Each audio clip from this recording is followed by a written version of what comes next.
c'est l'occasion pour moi maintenant d'accueillir voilà Clément Guimot, qui est Mass et Micromobility Project Leader chez VIA-ID.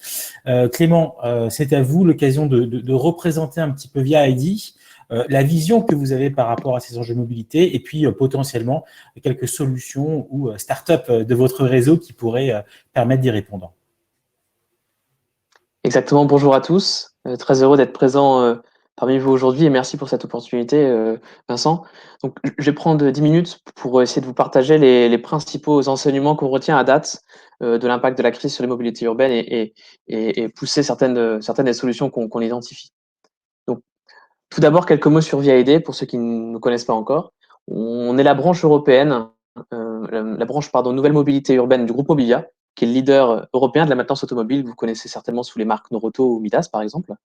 Et on est actif depuis 10 ans maintenant, comme investisseur et accélérateur de start-up dans le monde entier. On a un portefeuille de 20 participations aujourd'hui.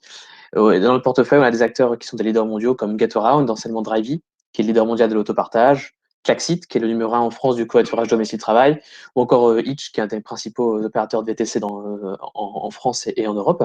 Et au-delà de nos activités d'accélérateurs et d'investisseurs, on est au centre d'un écosystème des nouvelles mobilités.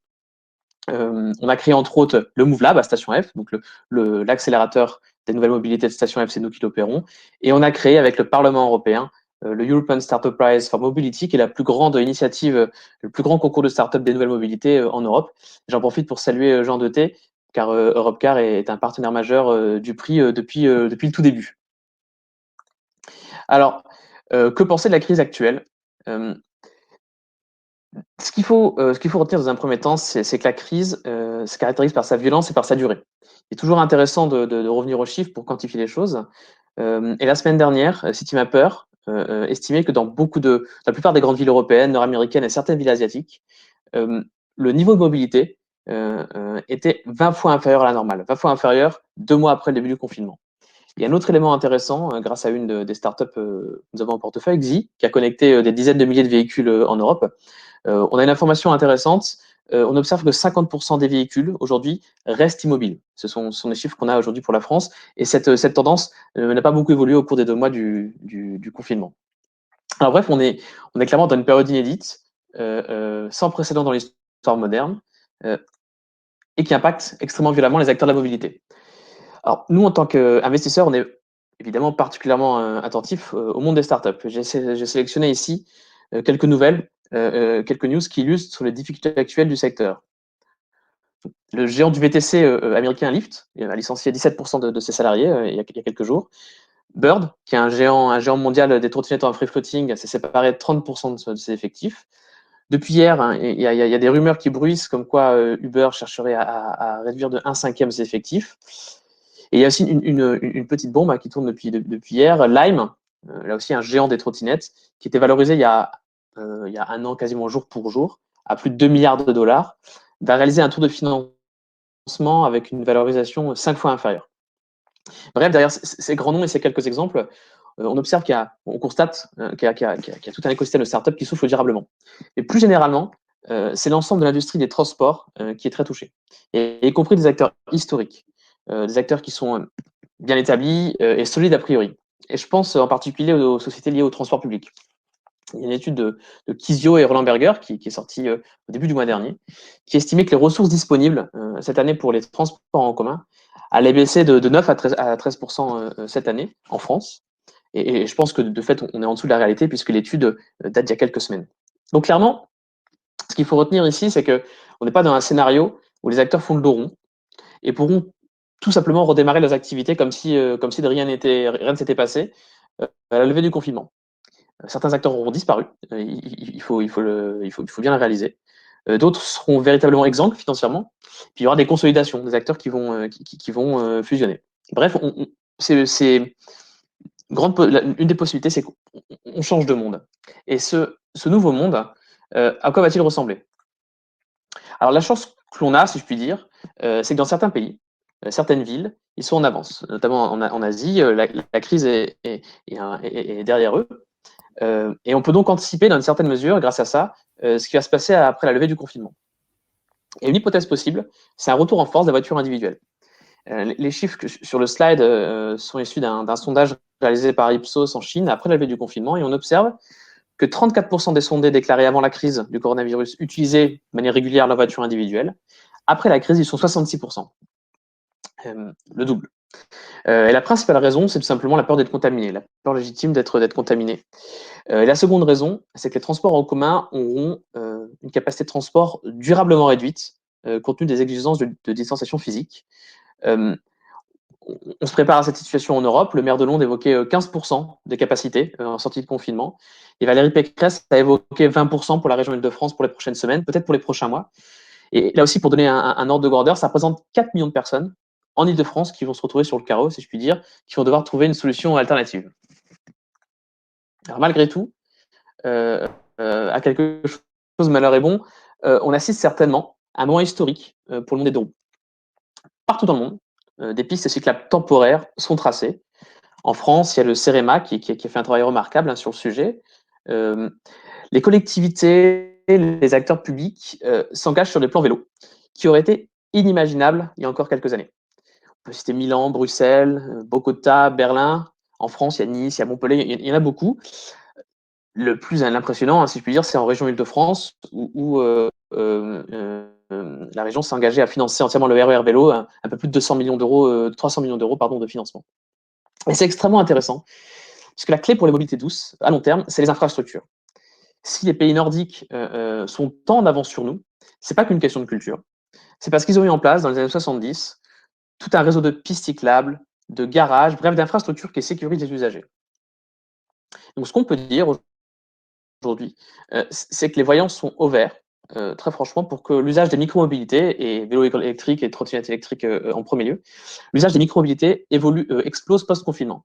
Et explose encore plus vite que la dynamique déjà forte que l'on avait constatée depuis quelques années. J'ai inclus sur le slide à droite les chiffres des années précédentes. On voit clairement que le sujet accélère. Donc maintenant, la balle est du côté en fait des autorités publiques. Elles ont les moyens d'éviter en investissement massivement dans les infrastructures et en soutenant l'industrie du deux roues. Elles ont besoin les moyens d'éviter que dans les prochains mois, je caricature un peu, mais on retourne soit 20 ans en arrière en termes de part modale de la voiture, soit finalement on prenne 20 ans d'avance. J'aimerais maintenant prendre un petit moment pour parler du MAS. Alors, Jean Deté a très bien décrit le concept, donc je ne vais pas y revenir. Le MAS, nous, on est impliqué dans ce secteur, notamment via la startup suédoise Ubigo, qui est un des pionniers du MAS, qui opère un MAS à Stockholm et bientôt dans d'autres villes en Europe et dans le monde. Et on a pris une part majoritaire dans cette startup. En toute franchise, en toute transparence, la période va être difficile, en tout cas à court terme, pour les mobilités en général, pas que pour le MAS. Et pour plusieurs raisons qu'on a déjà évoquées. Il y aura une désaffection des mobilités partagées et des transports en commun. Ces derniers vont aussi être saturés. Il y a une difficulté financière à prévoir forte chez les acteurs. Et enfin, il y a une baisse des financements publics à prévoir. Et ça ne favorisera pas évidemment le financement de l'innovation. Mais nous, on a la conviction à long terme, et ce n'est pas juste une conviction, c'est pas un vœu pieux, c'est le résultat d'une analyse qu'on fait des tendances de fond, c'est que la dynamique de long terme en faveur du MAS, elle reste identique, voire renforcée. Et ça pour plusieurs raisons. La première, c'est que tout simplement les fondamentaux du MAS sont toujours là, et sont même plus importants. Le futur des villes sont des villes moins congestionnées, moins polluées, plus agréables à vivre, et ça passe par un recours au transport en commun, mobilité partagée, mobilité douce. Et le MAS, c'est un des principaux outils pour pouvoir favoriser ces mobilités. Ensuite, le MAS, ça demande un changement de paradigme total pour les utilisateurs. Le principal élément, c'est le passage de la propriété à l'usage, quitter la voiture individuelle pour s'orienter vers les mobilités partagées. Ça, c'est une tendance qui avance depuis quelques années. Et nous, on pense que la crise actuelle, c'est une crise qui est propice à l'accélération de cette dynamique de fond. Et donc, on pense qu'à terme, les comportements vont évoluer plus vite vers une mobilité partagée, mobilité servicielle, et donc ça va bénéficier aux masses. Le fait que les acteurs publics aient moins de ressources à attribuer aux masses, on pense que ça va laisser mécaniquement une place plus forte aux initiatives privées et aux écosystèmes ouverts. Et ça, c'est très bon, on pense, pour le MAS, puisqu'on a la conviction profonde que le MaaS émergera de manière durable qu'à travers des partenariats publics-privés forts. Les deux acteurs, les deux mondes en fait apportant leurs atouts respectifs. Et enfin, et là je rejoins Bertrand Parisot de VIA, le MaaS, c'est un extraordinaire outil pour rendre nos systèmes de transport plus résilients. Si aujourd'hui, à l'heure actuelle, on avait un MaaS fonctionnel, celui qu'on peut imaginer dans 5, 10, 15 ans, on aurait beaucoup plus d'outils pour gérer ce qui va se passer à partir de lundi prochain, quand la moitié de la France se remettra à se déplacer. On pourra mieux comprendre les flux de mobilité et mieux informer les voyageurs. On pourra lisser la demande en mettant en place des systèmes de réservation. On pourra pousser en temps réel des alternatives. On pourra moduler l'offre. Bref, on aura un certain nombre d'outils très puissants pour rendre notre système de transport plus résilient à un stress très fort qu'est le MaaS. Donc sur le MaaS, en conclusion, on est extrêmement optimiste. Et je pense qu'on peut dire, on peut étendre cet optimisme à l'ensemble des nouvelles mobilités. La dynamique qui existe depuis plusieurs années aujourd'hui dans le monde des nouvelles mobilités, mobilité douce, mobilité partagée, le digital, cette dynamique, elle va accélérer. Ça, c'est une certitude. Et la situation actuelle sera un accélérateur. Pour conclure, j'aimerais conclure. Oui. Allez-y. Oui, bon. J'ai juste, je conclus, c'est mon dernier slide. J'aimerais conclure sur une note positive finalement. C'est-à-dire que j'ai parlé en début de présentation de la difficulté actuelle pour le monde des startups. Et nous, en tant qu'investisseurs, on a un rôle, voire même un devoir, d'être présent à leur côté en ce moment. Et on observe une créativité, une adaptabilité, un vrai bouillonnement d'idées et d'innovation qui est très intéressant, très stimulant. Et j'ai rassemblé ici sur ce slide des startups. Ce n'est pas toutes les startups de notre portefeuille, elles font partie de notre écosystème au sens large.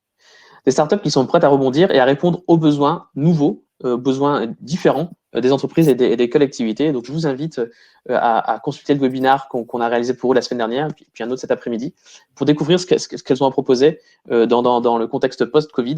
Je pense que vous serez comme moi bluffés. Parfait, voilà pour moi, je crois que j'ai tenu les 10 minutes. Merci beaucoup pour votre attention et je répondrai avec plaisir à vos questions dans le chat ou plus tard, par email ou par LinkedIn. Très heureux. Merci beaucoup, Clément.